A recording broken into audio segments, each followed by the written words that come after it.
अस्सलाम वालेकुम नाजरीन, चीन और ताइवान 1949 से अलग हैं। ऐसा तब हुआ था जब चीनी हाना जंगी मौजे तंग की क़यादत में कम्युनिस्टों की फतह के साथ ख़त्म हुई थी।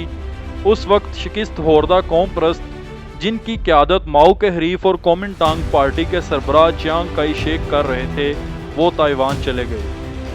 ताइवान में उस वक्त से एक अलग और आज़ादाना हुकूमत कायम है। ताइवान को सरकारी तौर पर जमहूरिया चीन के नाम से जाना जाता है, जबकि चीन का सरकारी नाम अवामी जमहूरिया चीन है। आबनाए ताइवान इस जजीरे को चीन से अलग करती है। ताइवान में जमहूरी तौर पर मुंतखब हुकूमत है और उसकी आबादी तकरीबन 23 मिलियन नफूस पर मुश्तमिल है। 7 दिहाइयों से भी ज़्यादा अरसे से बीजिंग हुकूमत ताइवान को एक मुनहरिफ सूबे के तौर पर देखती है और उसे चीनी सरजमीन के साथ मुत्तहिद करने का अहद करती है। नाजरीन, यहाँ सवाल ये पैदा होता है कि ताइवान की बैनुल-अक़वामी हैसियत क्या है। बीजिंग का मौक़िफ़ ये है कि सिर्फ एक चीन है और ताइवान इसका हिस्सा है। चीन दुनिया भर के ममालिक पर दबाव डालता है कि वो बीजिंग का साथ लें और ताइवान के साथ सफारती ताल्लुकात मुनक़ते करें। ताइपे अक़वाम मुत्तहिदा की एजेंसियों का भी रुकन नहीं है, हालांकि उसके पास एशियाई तरक्याती बैंक और वर्ल्ड ट्रेड ऑर्गेनाइजेशन जैसी तंजीमों की रुकनीत है। चीन दुनिया भर की कंपनियों पर भी दबाव डालता है कि वो ताइवान को चीन का हिस्सा करार दें। मिसाल के तौर पर सन 2021 में चीन ने यूरोपीय यूनियन के रुकन लिथुआनिया के साथ तिजारत मुनक़ते कर दी थी। वजह यह थी कि इस यूरोपीय मुल्क ने अपने दारुल हुकूमत में ताइवान को एक नुमाइंदा दफ्तर खोलने की इजाज़त फराहम की थी। अमेरिका के ताइवान के साथ ताल्लुकात कैसे हैं? चीन में कम्युनिस्ट हुकूमत के इक़्तिदार में आने के तकरीबन 3 दहाइयों के बाद तक अमेरिका ने जमहूरिया चीन यानी ताइवान को ही तमाम चीन की हुकूमत के तौर पर तस्लीम किए रखा।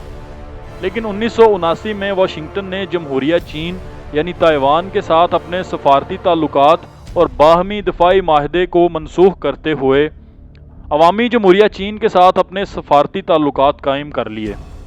ताहम इस तब्दीली के बावजूद वाशिंगटन ने ताइवान के साथ गैर सरकारी तौर पर करीबी ताल्लुकात बरकरार रखे हैं। अमेरिका ताइवान को दिफाई मकासद के लिए फ़ौजी साजो सामान फ़रोख्त करने का सिलसिला जारी रखे हुए है, हालांकि बीजिंग ने बारहा खबरदार किया है कि ऐसा ना किया जाए। अमरीकी बहरिया के जंगी जहाज़ भी बाकायदगी से आबनाए ताइवान से गुजरते हैं ताकि हित्ते में अमरीकी फ़ौजी ताकत को पेश किया जा सके। अमरीका का कहना है कि इसके मकासद आबनाए ताइवान में अमन व इस्तेहकाम को यकीनी बनाना है।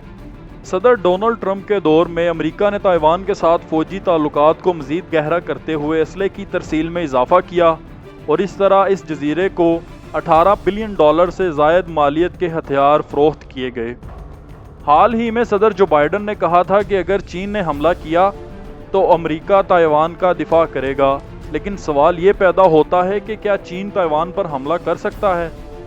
नाजरीन, बीजिंग हुकूमत ने ताइवान को दोबारा चीन का हिस्सा बनाने के लिए ताकत के इस्तेमाल को मुस्तरद नहीं किया।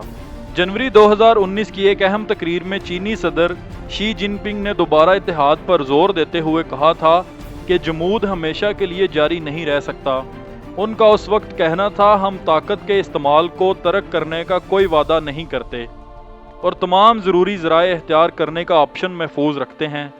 चीनी सदर ने इस बात पर भी जोर दिया कि 2049 तक दुनिया में मुल्क की अजीम ताकत की हैसियत को बहाल करने के चीनी ख्वाब की ताबीर के लिए दोबारा इत्तेहाद ज़रूरी है। चीन तेज़ी से अपने लड़ाका, बमबार और निगरानी करने वाले त्यारे ताइवान के करीब भेज रहा है, जबकि उसके जंगी जहाज़ भी आबनाए ताइवान में ताकत का मुजाहरा करने के लिए आते जाते रहते हैं। ताकत के इस्तेमाल की आमादगी, चीन की तेज़ी से फैलती हुई फ़ौजी सलाहियतों और आबनाए ताइवान के इर्द गिर्द बिगड़ते हालात ने ये खदशात पैदा किए हैं कि वहाँ एक नया तनाज़े जन्म ले सकता है।